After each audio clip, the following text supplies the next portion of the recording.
یار وہ غلط انگریزی بولتا ہے. تمہیں پتہ ہے اس کو انگریزی میں ہم کیسے کہیں گے؟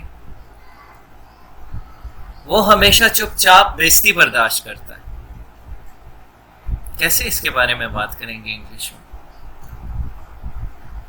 وہ خود کو بڑا تیسمار خان سمجھتا ہے. اسے برباد ہونے دو.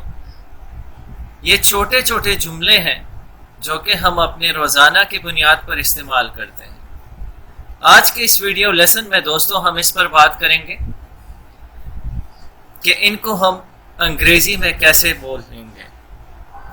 So this lesson is for all those useful English sentences which we do use on daily basis, but we are unable to speak about those things in English.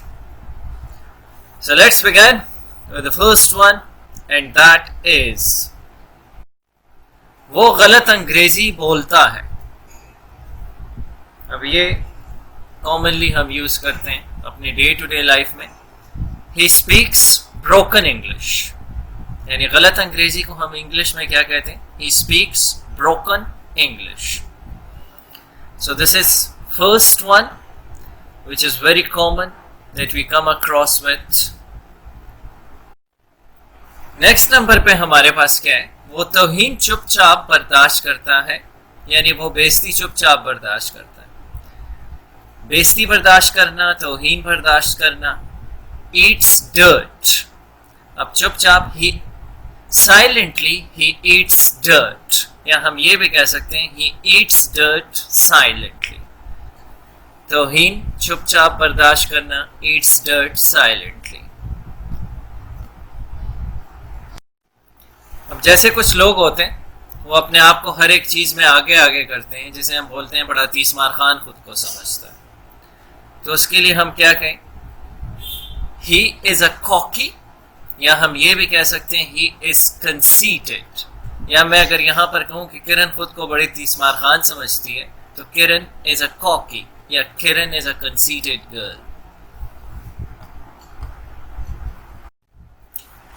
اکثر دوست آپس میں جب بات کر رہے ہوتے کہ مجھے اس سے، اگر آپ کسی کو روکو، جیسے پچھلے سلائیڈ میں ہم نے کہا کہ اٹ میکس نو ڈفرینس، مجھے کوئی فرق نہیں پڑتا.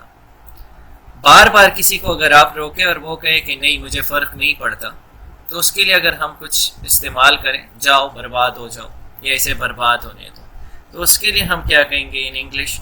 لیٹ ہم گو ٹو ڈاگس. جو بھی کرے مجھے بھی اب فرق نہیں پڑتا، اسے برباد ہونے دو. تو لیٹ ہم گو ٹو ڈاگس. جیسے گھر میں بھی ہمیں عام روٹین میں بارہا سننا پڑتا ہے کہ تم بڑے نکمے ہو. تو نکما he is good for nothing. تم بڑے نکمے ہو یا تم نکمے ہو یا وہ نکما ہے تو he is good for nothing. اگر کسی امیر شخص کی طرف ہم اشارہ کریں، یعنی کہ وہ کھاتا پیتا شخص ہے یا وہ امیر ہے، تو اس کے لیے انگلش میں ہم کیا استعمال کرتے ہیں؟ he is well to do person. یا ہم یہ کہہ سکتے ہیں کہ he is well off.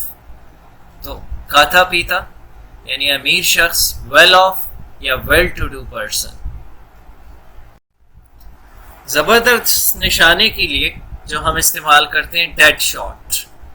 اگر کوئی بندہ ہے اس کا نشانہ بالکل زبردست یعنی ٹھیک ہے، تو اس کے لیے ہم اگر یوز کریں وہ زبردست نشانے باز ہے تو he is a dead shot. زبردست نشانہ باز he is a dead shot.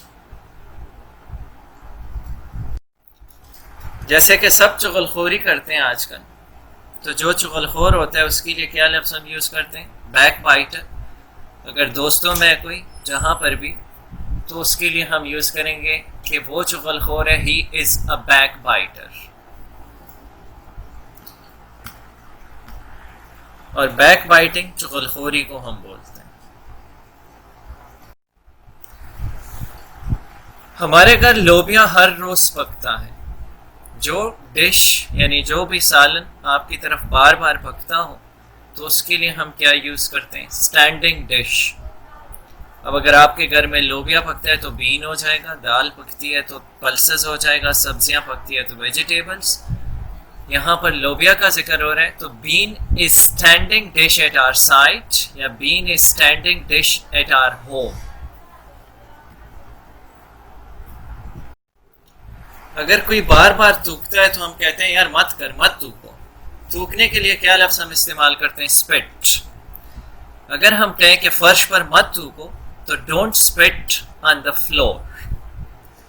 Spitting تھوکنا، don't spit on the floor.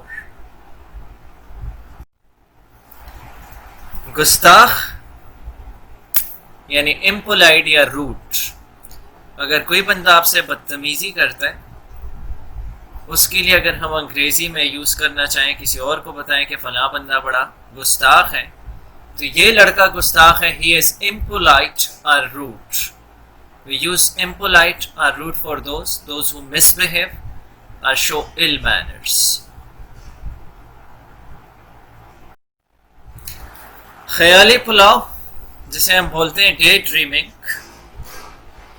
جیسے کہ اگر کوئی شیخ چلی کی طرح دن میں محل بنا رہا ہوں اور گھنٹوں کے اندر امیر ہو رہا ہوں، تو اس کے لیے ہم کیا یوز کرتے ہیں کہ خیالی پلاؤ مت بناؤ. یہ محض خیالی پلاؤ ہے. دس از میرلی ڈے ڈریمنگ، یعنی خیالی پلاؤ، ڈے ڈریمنگ اور محض میرلی.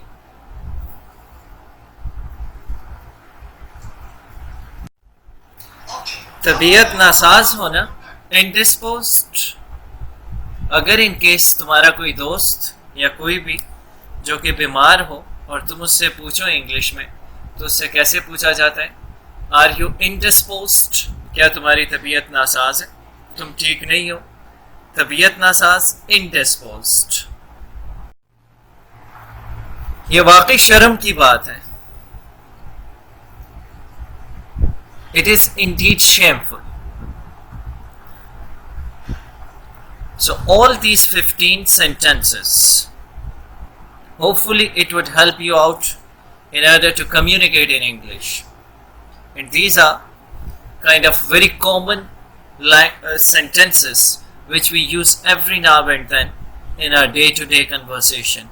But frequently, like people, they do find difficulties in order to communicate it in English because of having less vocabulary or things unknown in English.